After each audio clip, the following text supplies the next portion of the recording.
Surgery കഴിഞ്ഞു. ഒരുപാട് സന്തോഷമുണ്ട്. ഒരുപാട് പേര് കുറ്റപ്പെടുത്തിയിട്ടുണ്ടായിരുന്നു, പരിഹസിച്ചിട്ടുണ്ടായിരുന്നു, കളിയാക്കിയിട്ടുണ്ടായിരുന്നു.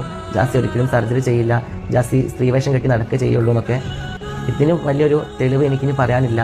ഞാൻ ഒരു സ്ത്രീയായി മാറിയതിൽ ഒരുപാട് സന്തോഷമുണ്ട്. ഈ വീഡിയോ വെളിയിൽ വന്നതിന് ശേഷം ഒരുപാട് പേർക്ക് ഭയങ്കരമായിട്ട് ഡൗട്ട് ഉണ്ടായിരുന്നു. ഇത് എന്തിൻ്റെ സർജറിയാണ്, എന്തോ കാര്യം എന്നുള്ളത് ഒരുപാട് പേർക്ക് അറിയത്തില്ലായിരുന്നു. ഒരുപാട് പേര് തെറ്റിദ്ധരിക്കുകയൊക്കെ ചെയ്തായിരുന്നു. കാരണം എന്ന് പറഞ്ഞാൽ ഇത് കണക്ക് ജാസി പറയുന്നുണ്ടായിരുന്നു താൻ പ്രഗ്നൻ്റ് ആണെന്നുള്ള രീതിയിലൊക്കെ. ആ സമയത്തുണ്ട് ഇത് കണക്ക് ആശുപത്രിയിൽ ഒരു വീഡിയോ വന്നപ്പോഴത്തേക്ക് ഒരുപാട് പേർക്ക് പല ഡൗട്ടും വന്നായിരുന്നു. യഥാർത്ഥത്തിൽ എന്തോന്ന് സംഭവം പിന്നെ അന്വേഷിച്ചപ്പോഴാണ് അറിയാൻ സാധിച്ചത്. ഇതുണ്ടെങ്കിൽ ബ്രസ്റ്റിൻ്റെ ഉണ്ടെങ്കിൽ ഒരു ഓപ്പറേഷനാണ് സംഭവിച്ചിരിക്കുന്നത്. അതാണ് ഇത് ജാസി ഉണ്ടെങ്കിൽ ഇത് പറഞ്ഞിരിക്കുന്നത് താനുണ്ടെങ്കിൽ ഒരു പെണ്ണായി മാറിയിരിക്കും എന്നുള്ള രീതിയിൽ. സോ ഒരുപാട് പേരുണ്ടെങ്കിൽ വേറെ രീതിയിലൊക്കെ തെറ്റിദ്ധരിച്ചോ അല്ലെങ്കിൽ എന്തോ സംഭവം എന്നറിയാതൊക്കെ ഇരുന്നിട്ടുണ്ടായിരുന്നു. അവർക്കൊരു അറിവെന്നുള്ള രീതിയിലാണ് ഇത് ബ്രസ്റ്റിനുള്ള ഒരു ഓപ്പറേഷനാണ് ചെയ്തിരിക്കുന്നത്, അതല്ലാതെ വേറെ ഒന്നുമല്ല.